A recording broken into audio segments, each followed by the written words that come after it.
menyampaikan sedikit saja. Saya kadang-kadang berpikir kalau beras di Aceh saat ini stoknya mencapai 30.000 ton, itu tahan sampai 6 bulan ke depan. Sementara itu belum panen raya. Yang kedua, ini siapapun yang membuat regulasi nantinya, beras yang ada di Bulog Aceh, saya turun pada waktu yang lalu itu, kualitas berasnya itu sangat jelek sekali. Jangankan manusia, ayam saja kadang nggak mau makan. Ya. Ini yang membuat heran saya ini, harga tertinggi beras dibuat harga tertinggi oleh pemerintah.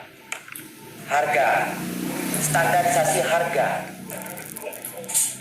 Kok harga gabah itu tidak dibuat harga tertinggi? Maka Bulog harga tertinggi sekarang ini hanya 3.700. Ya, 3.700. Mana ada dapat Bulog padi gabahnya itu? Karena harga di pasaran sekarang itu, agen-agen yang masuk ke sana itu 5.500. Kalah dong Bulognya.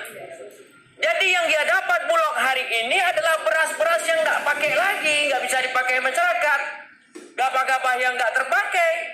Makanya jangankan manusia, ayam aja mati kalau begitu. Ini yang tidak dipikirkan oleh pemerintah, harga tertinggi gabah.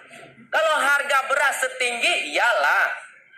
Tapi Bulog ini kelopak-kelopak ini nggak bisa berbuat apa-apa dia. Ya, Bulog menjerit, Pak, tidak dapat kita beli, Pak. Harga gabah tertinggi karena 5.500 masuk semua agen ke sana. Nah, kita dapat dari mana? 3.700. Dari mana dapat? Nggak ada. Maka ini harus diperhatikan dan harus dipedulikan oleh pemerintah. Bagaimana Bulog juga bisa menjadi perpanjangan tangan dari pemerintah terhadap kesejahteraan masyarakat. Jadi Bulog itu bukan tempat penyimpanan beras-beras yang sudah lusuh, ya, itu yang kita harapkan. Saya merasa mirip. Demikian Pak Ketua, terima kasih. Terima kasih Pak. Jangan lupa like, comment, and subscribe. Sekian, terima kasih.